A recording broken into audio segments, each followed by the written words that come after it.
Selamat pagi semuanya. Perkenalkan, nama saya Kalista Lesim. Saya dari kelas 2025K dengan NPM 25103500. Saya mahasiswi Unika Santo Paulus Ruteng dari Prodi PGSD. Pada video ini saya akan membahas tentang konflik yang terjadi pada tahun. Sekian perkenalan dari saya. Selanjutnya mari kita sama-sama menyaksikan video konflik yang terjadi pada tahun 1998. Selamat menyaksikan.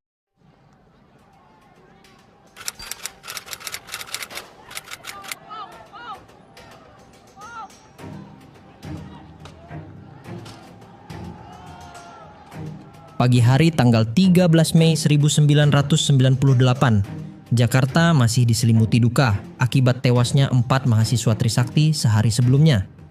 Di depan kampus, bunga-bunga ditaburkan, wajah-wajah muram menunduk, dan kesedihan menyelimuti jalanan. Namun di balik kesunyian itu, amarah menunggu untuk meledak.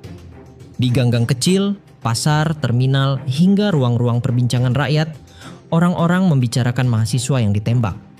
Suara-suara itu mula-mula lirih, lalu pelan-pelan menggumpal hingga berubah menjadi arus besar yang tidak mungkin lagi dibendung. Menjelang siang, ribuan orang berkumpul di jalanan ibu kota. Mereka datang tanpa komando, tanpa pemimpin, hanya digerakkan oleh kemarahan. Dalam hitungan jam, demo damai bergeser menjadi kerusuhan. Kelompok-kelompok yang tidak dikenal menyusup dan memantik kekacauan. Gudang-gudang dibakar, pusat perbelanjaan dijarah, dan toko-toko dirusak. Pemuda-pemuda berteriak sambil melempar kursi, meja, atau barang apapun ke kobaran api yang berada di jalan. Ruko-ruko dijarah lalu dibakar hingga api menjalar cepat dari satu bangunan ke bangunan lain. Jakarta seketika berubah menjadi lautan api dengan asap hitam yang menyesakan.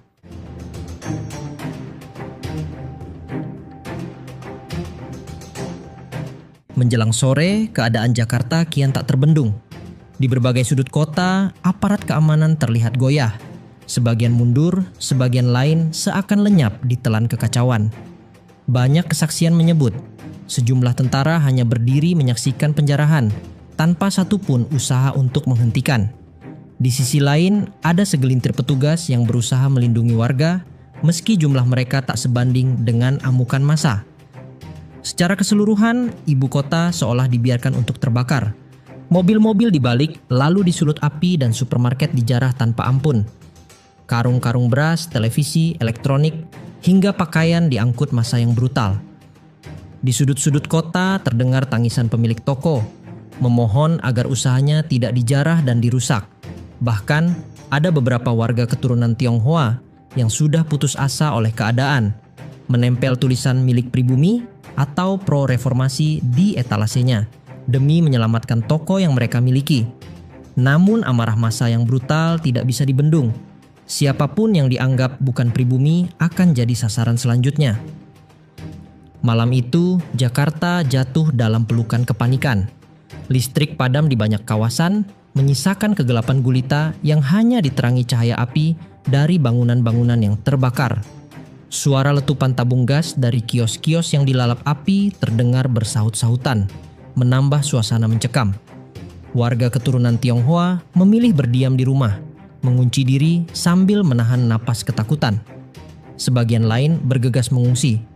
Ada yang menuju bandara, ada pula yang menumpang di rumah kerabat pribumi. Telepon-telepon berdering panik di kantor polisi dan pemadam kebakaran, namun bantuan tak kunjung datang. Aparat seolah lenyap, meninggalkan warga dalam mimpi buruk yang nyata.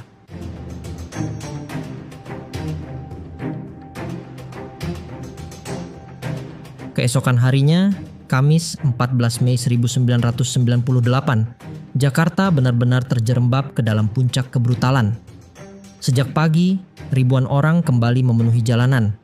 Mereka kebanyakan kaum muda dan warga miskin urban, yang marah sekaligus melihat kesempatan untuk menjarah. Mereka menyerbu pusat-pusat perbelanjaan, pertokoan, hingga pasar-pasar. Kota menjadi lautan massa yang tak terkendali.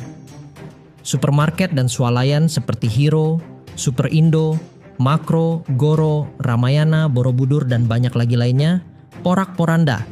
Barang-barang diangkut, gedung-gedung dihancurkan, lalu dibakar hingga tinggal puing dan arang. Bahkan gedung perkantoran dan bank pun tidak luput dari amukan massa. Namun yang paling mengerikan terjadi di Plaza Yogya Klender, Jakarta Timur. Siang itu, mal 4 lantai tersebut diserbu ribuan penjara. Entah bagaimana api menyala, merambat begitu cepat, melahap bangunan sementara masih banyak orang terjebak di dalamnya. Panik menjalar ke setiap sudut. Orang-orang berlarian mencari jalan keluar, namun pintu-pintu terkunci dan tangga penuh sesak oleh mereka yang mencari jalan selamat. Dari jendela lantai atas, terdengar jerit histeris. Ada yang nekat melompat demi menyelamatkan diri. Ada pula yang terjebak tanpa jalan keluar terbakar hidup-hidup. Bau daging hangus bercampur asap hitam menutup langit sore itu, meninggalkan trauma yang tak mudah dihapus.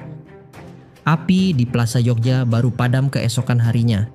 Yang tersisa hanyalah kerangka bangunan hitam pekat dan pemandangan memilukan. Ratusan jasad hangus yang tidak lagi bisa dikenali. Di halaman, mayat-mayat itu berjejer ditutup kain seadanya, menebarkan bau kematian yang menusuk hidung. Dalam tragedi ini, diperkirakan 288 hingga 488 orang meninggal, yang sebagian besar adalah perempuan dan anak-anak.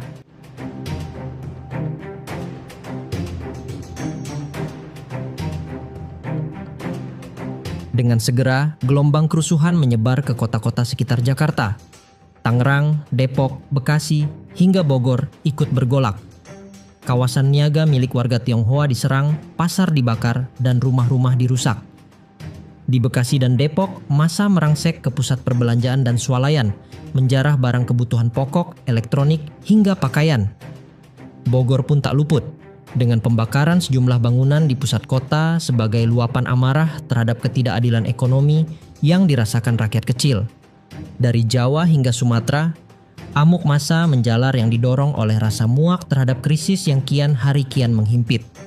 Sementara kemarahan diarahkan pada kelompok yang dianggap kuat secara ekonomi. Solo terbakar pada tanggal 14 hingga 15 Mei ketika kerumunan menyerang Pasar Gede dan deretan usaha milik warga Tionghoa. Api melalap kedai emas, kios, serta bangunan tua di jantung kota, meninggalkan bara dan abu yang menyelimuti langit malam. Surabaya pada tanggal yang sama juga bergolak. Massa merusak pusat-pusat niaga dan kendaraan di jalan, meski aparat bergerak cepat sehingga kerusuhan tidak melebar terlalu lama. Gelombang itu terus berlanjut ke Palembang, Lampung, hingga Medan. Di Medan, bahkan kerusuhan sudah pecah lebih dulu sejak tanggal 4 hingga 8 Mei, berujung pada belasan korban jiwa, kebanyakan warga sipil yang ikut menjarah lalu terjebak dalam kebakaran atau terinjak dalam kepanikan. Ratusan bangunan rusak, mulai dari rumah, kios, hingga fasilitas umum, menyisakan jejak kehancuran yang sulit dilupakan.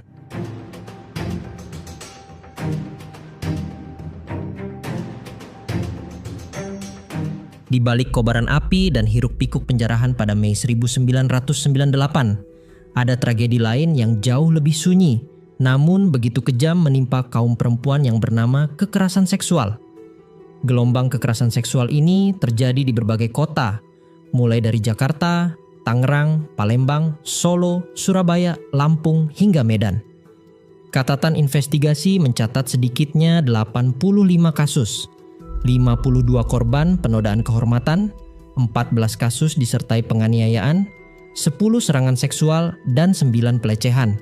Mayoritas dari korban adalah perempuan etnis Tionghoa, mulai dari remaja belia hingga ibu rumah tangga. Komnas Perempuan menerima 168 laporan. Namun semua orang tahu, angka itu bukanlah gambaran sebenarnya. Di balik catatan resmi, masih banyak korban yang memilih bungkam, terjebak oleh trauma dan ketakutan yang membuat suara mereka terkunci. Metode kekerasan itu nyaris tak bisa dinalar oleh akal manusia normal.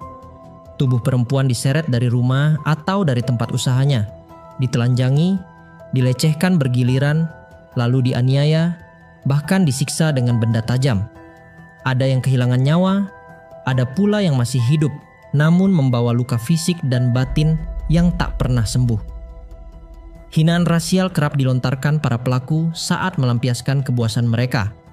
Beberapa perempuan bahkan dipaksa mengalami tindakan asusila di depan suami atau anaknya sendiri, sebelum keluarganya dibunuh tanpa ampun. Laporan tim gabungan pencari fakta menggambarkan bentuk kekerasan para pelaku, yaitu penodaan dengan cara keji, penyiksaan, hingga mutilasi. Bayangan yang nyaris tak sanggup dituliskan, apalagi dibayangkan. Tidak heran, tragedi ini kemudian dikenal luas sebagai kejahatan kemanusiaan yang terlupakan. Awalnya, pemerintah memilih meragukan laporan-laporan tersebut, beralasan bahwa bukti terlalu minim dan cerita korban sulit diverifikasi. Namun desakan publik terus bergelora. Suara organisasi masyarakat, kelompok mahasiswa, dan media massa menekan pemerintah agar mengakui kenyataan pahit itu. Akhirnya, pada bulan Oktober 1998, Presiden B.J. Habibie membentuk Komnas Anti Kekerasan Terhadap Perempuan, sembari menyampaikan permintaan maaf resmi negara terhadap para korban. Meski begitu, keadilan tetap jauh dari jangkauan. Hingga hari ini, tidak satupun pelaku yang pernah diadili meninggalkan luka yang masih menganga di hati para penyintas dan keluarga mereka.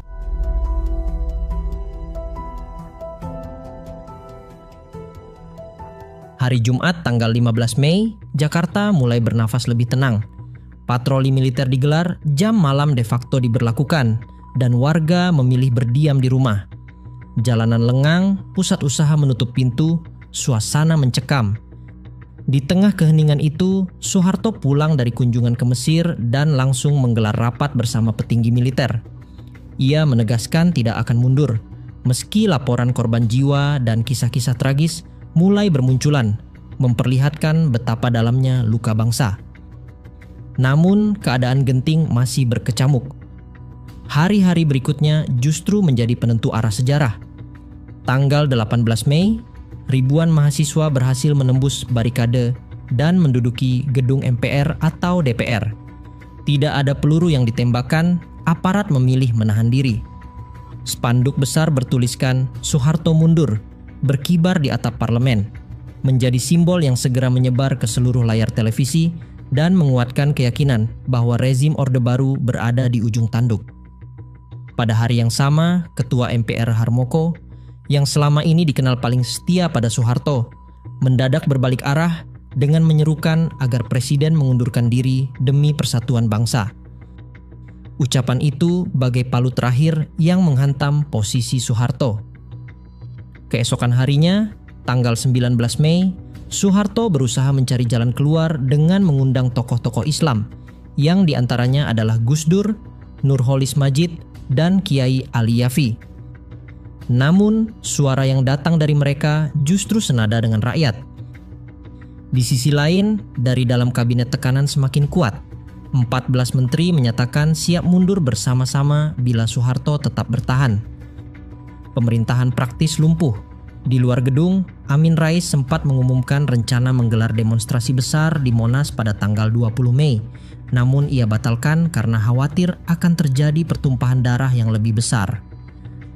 Sementara itu, di balik layar, negosiasi politik berlangsung intens, menentukan detik-detik terakhir kekuasaan yang sudah berusia lebih dari 3 dasawarsa.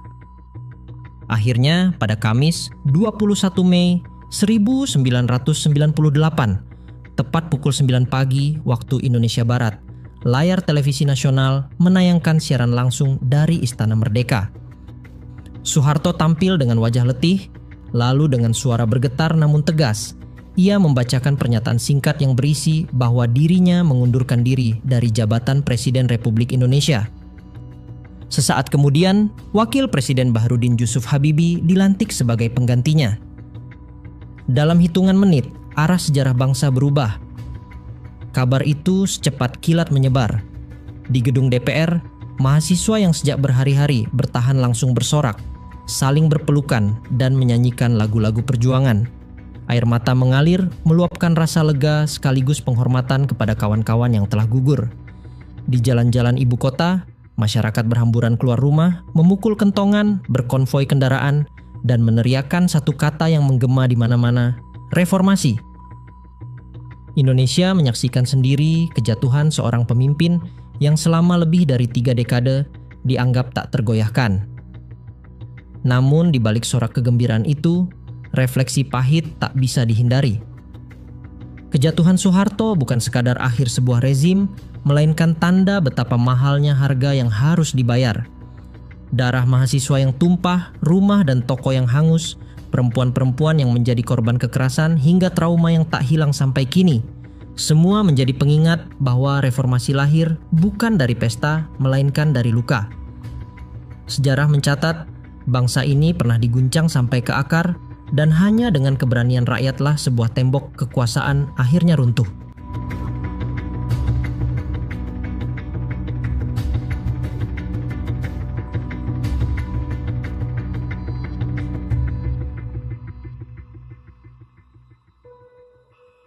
Setelah kita menyaksikan video terkait konflik yang terjadi pada tahun 1998, ada beberapa poin penting yang perlu kita bahas. Yang pertama, pengertian tragedi Pilu pada tahun 1998. Tragedi Pilu 1998 yang juga dikenal sebagai Tragedi Mei 1998 adalah rangkaian kerusuhan sosial, kekerasan massal, dan pelanggaran hak asasi manusia yang terjadi di Indonesia pada Mei 1998. Peristiwa ini terjadi pada masa akhir pemerintahan Presiden Soeharto dan menjadi salah satu titik penting dalam sejarah politik Indonesia karena memicu jatuhnya Orde Baru dan awal era reformasi. Peristiwa ini tidak hanya melibatkan demonstrasi mahasiswa, tetapi juga kerusuhan massa, penjarahan, pembakaran, dan kekerasan seksual, terutama terhadap perempuan dan etnis tertentu seperti etnis Tionghoa. Yang kedua, latar belakang tragedi. Yang pertama, krisis ekonomi. Krisis finansial Asia 1997 sampai 1998 membuat rupiah anjlok drastis dari sekitar 2.400 per USD menjadi lebih dari 14.000 per USD pada awal 1998. Harga kebutuhan pokok melonjak tajam sehingga rakyat mengalami kesulitan ekonomi yang luar biasa. Banyak perusahaan tutup dan terjadi PHK massal menambah ketidakstabilan sosial. Yang kedua, krisis politik. Pemerintahan Orde Baru dianggap otoriter, korup, kolusi, dan nepotisme atau KKN. Tidak hanya kebebasan pers dan kebebasan berekspresi menyebabkan ketidakpuasan publik menumpuk. Tuntutan reformasi semakin kuat, terutama dari kalangan mahasiswa dan intelektual. Yang ketiga, krisis sosial dan kultural. Ketimpangan sosial antara elit politik dan rakyat kecil semakin lebar. Ketidakadilan sosial menimbulkan kemarahan dan frustasi masyarakat. Isu diskriminasi etnis, terutama terhadap masyarakat Tionghoa, menjadi pemicu konflik saat kerusuhan terjadi. Yang ketiga, kronologi peristiwa. A. Demonstrasi mahasiswa. Mahasiswa di seluruh Indonesia melakukan aksi protes menurut reformasi politik dan pengunduran diri Presiden Soeharto. Pusat aksi di Jakarta, di kampus dan DPR atau MPR. Demonstrasi damai berubah menjadi tegang akibat penembakan aparat keamanan. Yang ke-B, tragedi Trisakti pada tanggal 12 Mei 1998. Pada tanggal 12 Mei 1998, 4 mahasiswa Universitas Trisakti ditembak mati oleh aparat keamanan saat menggelar demonstrasi damai. Penembakan ini memicu kemarahan masyarakat luas dan menjadi pemicu kerusuhan massa di Jakarta. Yang ke-C, kerusuhan 13 sampai 15 Mei 1998. Kerusuhan meluas mencakup pembakaran toko, penjarahan massa, dan kekerasan terhadap warga sipil. Banyak korban tewas, luka-luka dan ribuan rumah serta toko hangus terbakar. Kekerasan seksual, khususnya terhadap perempuan etnis Tionghoa, terjadi secara masif dan menjadi salah satu catatan kelam tragedi ini. Yang kedua, lengsernya Presiden Soeharto. Tekanan politik dari demonstrasi mahasiswa, kerusuhan, dan krisis ekonomi memaksa Soeharto mengundurkan diri pada 21 Mei 1998. Wakil Presiden B.J. Habibie menggantikannya, menandai akhirnya Orde Baru dan dimulainya era reformasi. Yang keempat, dampak tragedi pada Mei 1998. Ada beberapa dampak, yaitu dampak sosial, ratusan korban meninggal dan luka-luka, trauma mendalam bagi masyarakat, terutama korban kekerasan seksual dan keluarga yang kehilangan anggota, keretakan hubungan sosial antara kelompok etnis dan kelas sosial meningkat. Yang kedua, dampak politik. Runtuhnya rezim Orde Baru yang telah berkuasa selama 32 tahun. Lahirnya era reformasi dengan sistem demokrasi yang lebih terbuka. Terbukanya ruang bagi kebebasan pers, hak politik, dan organisasi masyarakat sipil. Yang ketiga, dampak hukum dan hak asasi manusia. Terungkapnya pelanggaran hak asasi manusia yang luas, termasuk penembakan mahasiswa dan kekerasan terhadap warga sipil. Pemerintah membentuk Tim Gabungan Pencari Fakta atau yang disingkat TGPF untuk menelusuri penyebab kerusuhan. Beberapa kasus pelanggaran hak asasi manusia menjadi sorotan karena belum ada proses hukum yang tuntas. Yang kelima, faktor penyebab tragedi. Ada beberapa faktor, yaitu yang pertama, ketidakmampuan pemerintah menangani krisis ekonomi. Yang kedua, korupsi dan praktik nepotisme yang merugikan rakyat. Yang ketiga, ketidakadilan sosial yang memunculkan rasa marah dan frustasi. Yang keempat, ketegangan antar kelompok etnis dan masyarakat. Yang kelima, penanganan demonstrasi yang represif oleh aparat keamanan. Yang keenam, pelajaran dari tragedi Mei 1998. Ada beberapa pelajaran, yaitu pentingnya keadilan sosial dan pemerataan ekonomi untuk mencegah konflik. Yang kedua, perlunya perlindungan hak asasi manusia selama krisis dan demonstrasi. Yang ketiga, dampak buruk korupsi, kolusi, dan nepotisme terhadap stabilitas negara. Yang keempat, pentingnya pendidikan politik dan kesadaran demokrasi di masyarakat. Yang kelima, perlunya kebijakan keamanan yang mengutamakan perlindungan warga sipil. Yang ketujuh, bagaimana urgensi dan ketahanan nasional dan bela negara bagi Indonesia dalam membangun komitmen kolektif kebangsaan. Tragedi Pilu 1998 yang terjadi pada Mei 1998 merupakan salah satu peristiwa paling bersejarah dalam perjalanan bangsa Indonesia. Peristiwa ini melibatkan kerusuhan sosial, penjarahan massal, pembakaran, kekerasan fisik, hingga kekerasan seksual yang sebagian besar terjadi di Jakarta dan beberapa kota besar lainnya. Tragedi ini tidak hanya menimbulkan korban jiwa dan luka-luka, tetapi juga menimbulkan trauma sosial yang mendalam bagi masyarakat. Tragedi tersebut menjadi bukti nyata bahwa kedaulatan, keutuhan, dan persatuan bangsa dapat terancam oleh krisis ekonomi, politik, dan sosial. Dalam konteks ini, ketahanan nasional dan bela negara menjadi konsep yang sangat penting bagi Indonesia, terutama untuk membangun komitmen kolektif kebangsaan dan mencegah terulangnya konflik serupa. Yang kedelapan, urgensi ketahanan nasional. Ketahanan nasional adalah kemampuan suatu bangsa untuk menjaga eksistensi, kedaulatan, persatuan, dan identitas nasional dari berbagai ancaman, baik yang bersifat internal maupun eksternal.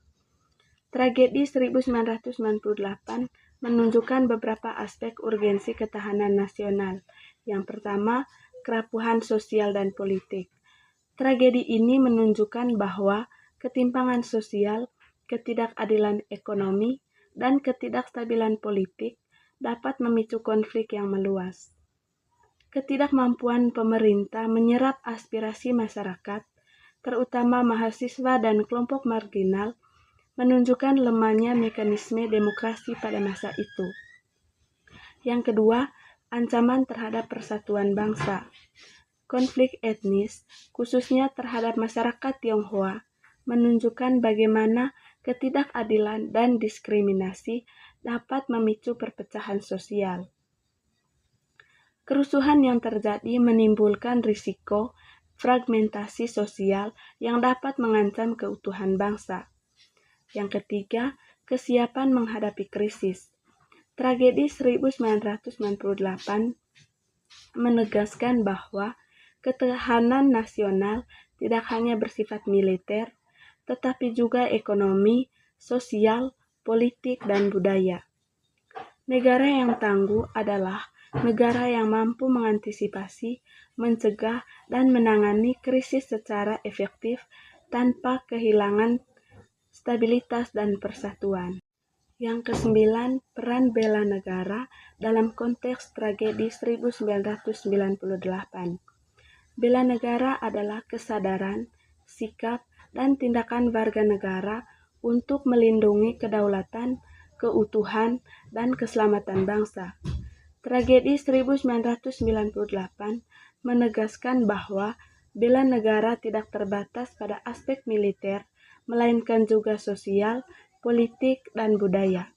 Beberapa aspek penting antara lain partisipasi aktif warga negara, solidaritas dan toleransi, pemulihan dan kontribusi positif, serta pencegahan konflik masa depan.